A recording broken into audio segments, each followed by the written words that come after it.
नमस्कार विद्यार्थी मित्रांनो, ऑफिसर अकॅडमी या YouTube चॅनलवरती सर्व विद्यार्थी मित्रांचं मी सहर्ष स्वागत करतो। आपण नेहमीच एक नवनवीन व्हिडिओ घेऊन येत असतो।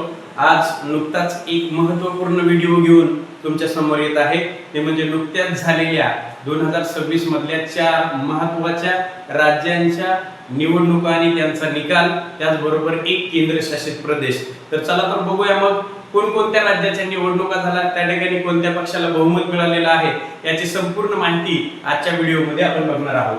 विधानसभा निवडणूक 2026 सखोल विश्लेषण, त्यामध्ये जर बेसिक लेवलला आपल्याला पाहिलं, सगळ्यात पहिला महत्त्वाचा प्रश्न आहे की कोणकोणत्या राज्याच्या निवडणुका झाल्या। त्यामध्ये सगळ्यात पहिला आपण जर बघितलं तर या ठिकाणी आपल्याला दिसून येतंय की पश्चिम बंगाल, ओके, त्यानंतर आहे केरळ, त्यानंतर आहे आसाम, त्यानंतर आहे तामिळनाडू आणि एक केंद्रशासित प्रदेश म्हणजे पांडिचेरी।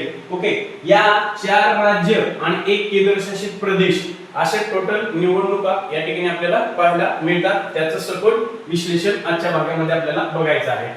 ओके, म्हणजे आपण म्हणतोय की राजकीय भूकंपाचा आढावा, म्हणजे कशा पद्धतीने काही ठिकाणी ज्या सत्ता आहेत त्या पलटलेल्या आहेत। विशेषतः संपूर्ण देशात चर्चा ज्यांची चालू आहे ते म्हणजे तमिळनाडूमध्ये विजय प्राप्त झालेले 2 वर्षात, अगदी 2 वर्षात विजय तळपती यांच्या बाबतीत, म्हणून त्याला राजकीय भूकंप असं म्हटलेलं आहे। या ठिकाणी आपण सगळ्यात पहिलं राज्य निवडलंय की गेली अनेक वर्षापासून, म्हणजे जवळपास 15 वर्षापासून सत्ता असणाऱ्या ममता बॅनर्जी।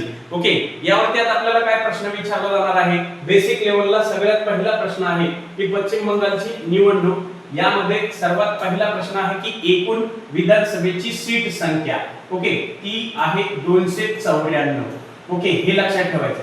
त्यापैकी दुसरा प्रश्न महत्त्वाचा आहे की 293 जागेचाच निकाल लागलेला आहे। हे सगळ्यात महत्त्वाचा प्रश्न आहे। एक जागेचा निकाल हा 21 मे रोजी लागणार आहे। हा सर्वात महत्त्वाचा प्रश्न आहे, म्हणजे 293 जागांचा निकाल डिक्लेअर झालेला आहे। चला तर मग 293 मध्ये 15 वर्षाची जी सत्ता होती ममता बॅनर्जी, या 294 मध्ये 93 जागेचा निकाल लागलेला आहे।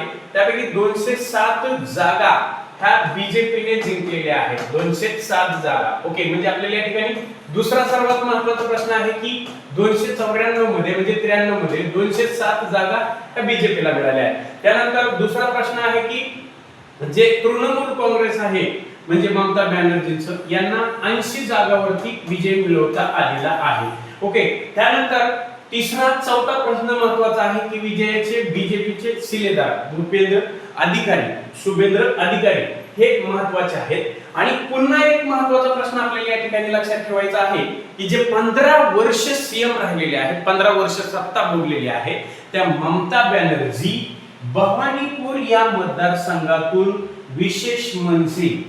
विशेष म्हणजे बहुमत तर आलंच नाही, पण स्वतः सुद्धा पराभूत झालेल्या आहेत। हे सगळ्यात महत्त्वाची गोष्ट आहे। परीक्षेला आपल्याला काय काय विचारलं जाईल, 294 जागा, त्यापैकी 293 चा रिझल्ट, एक जागेचा रिझल्ट बाकी आहे, बीजेपीला मिळालेली सीट संख्या 207, तृणमूल काँग्रेसला आलेल्या जागा 80 जागा, आणि ज्या ममता बॅनर्जीची 15 वर्ष सत्ता होती त्या सुद्धा भवानीपूर मतदारसंघातून काय झालेल्या आहेत, पराभूत झालेल्या आहेत। आणि बीजेपीचा विजयचा शिलेदार शुभेंद्र अधिकारी ही नावं तुम्हाला या ठिकाणी पश्चिम बंगालमध्ये लक्षात ठेवणं अत्यंत महत्त्वाचं आहे। असं हे पहिलं राज्य। ओके, त्यानंतर आपण जाऊया दुसरे। ओके, आता या ठिकाणी सीट संख्या ऑलरेडी दिलेलाच आहे। बहुमतसाठी 148 चा आकडा लागतो, बीजेपीला पूर्णपणे बहुमत मिळाले। अत्यंत महत्त्वाची आणि संपूर्ण देशामध्ये ज्यांची चर्चा झालेली आहे ते म्हणजे तामिळनाडू, आणि तामिळनाडूमध्ये एक अशा व्यक्तीने गेल्या 2 वर्षात पक्ष स्थापन केलेला आहे टीव्हीकी, आणि त्या पक्षाने म्हणजेच पूर्णपणे बहुमत मिळालेलं आहे। काही सीट कमी आहेत पण त्यांना काँग्रेस साथ देते, हा पुढचा मुद्दा आहे, परंतु ते सीएम होतात। ओके, आता यावरती बेसिक लेवलला आपल्याला सर्वात महत्त्वाचा प्रश्न आहे की तामिळनाडूमध्ये एकूण ज्या जागा आहेत त्या एकूण जागा 234 आहेत। हा सगळ्यात महत्त्वाचा प्रश्न आहे। त्यानंतर सर्वात महत्त्वाचा प्रश्न दुसरा आहे की 2024 साली पक्ष स्थापन केलेला आहे ते म्हणजे सिने अभिनेता विजय थलपती। ओके, आणि त्यांच्या पक्षाचं नाव काय आहे असं विचारलं जातं, तर या ठिकाणी पाहू शकता टीव्हीके। ओके, टीव्हीके म्हणजे तमिळा वेत्री, ओके, कळगम, टीव्हीके हा पक्ष आहे, हा याच्यावरती प्रश्न। त्यानंतर दुसरा कदाचित आणखी एखादा प्रश्न विचारला जातो की विजय थलपती यांचं संपूर्ण नाव काय आहे. ठीक आहे, त्यांचं संपूर्ण नाव आहे जोसेफ विजय चंद्रशेखर. ठीक आहे, हे त्यांचं मध्ये थलपती आहे. ओके, हे संपूर्ण त्यांचं नाव आहे.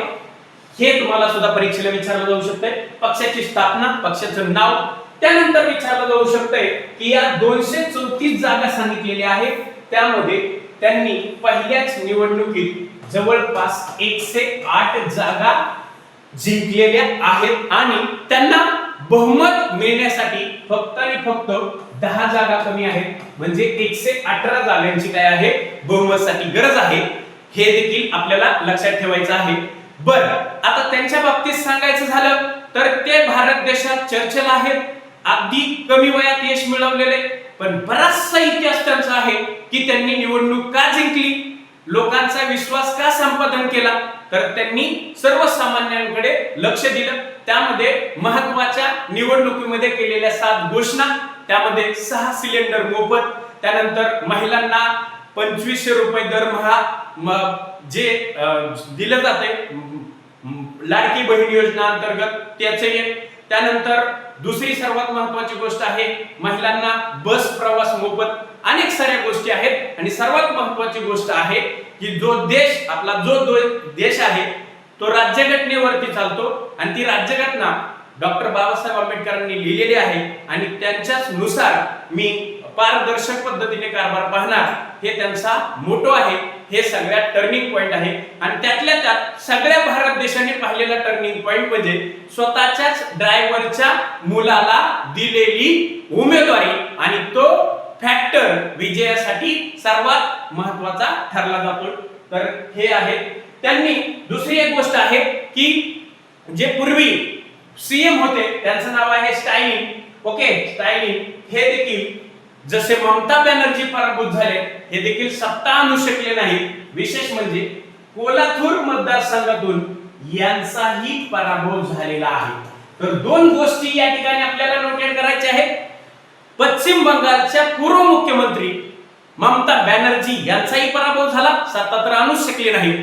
आणि तामिळनाडूचे पूर्व सीएम हे तर सत्ताही आणू शकले नाही आणि स्वतः सुद्धा कोल्हापूर मतदारसंघातून काय झालेले, पराभूत झालेले आहेत. हे सगळ्यात महत्त्वाची गोष्ट आहे. चला पुढे, यानंतर पाहूया तिसरं राज्य. तिसरं राज्य आहे केरळ. आणि केरळमध्ये आपण जर पाहिलं तर 2च ज्या लोकल लेवलचे पक्ष आहेत, UDF आणि LDF. ओके, यांच्यामध्ये चुरस आहे.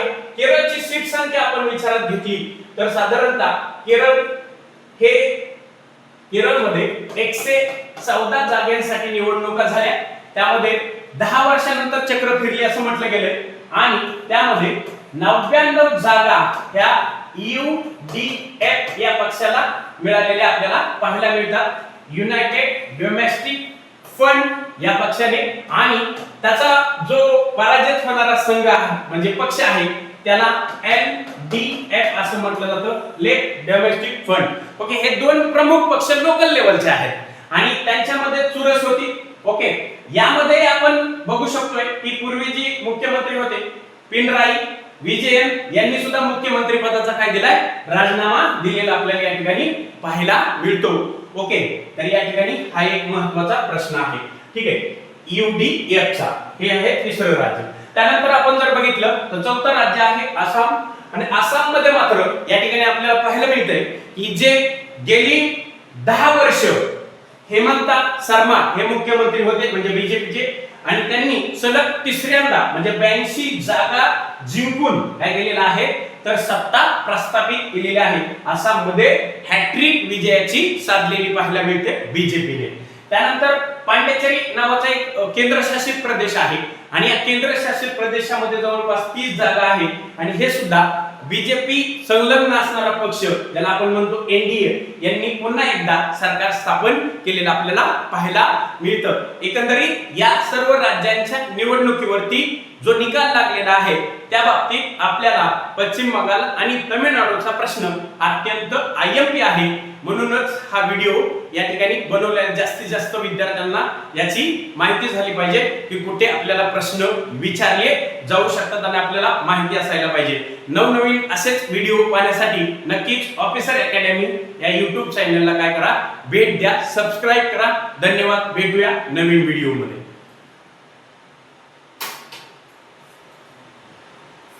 ओके।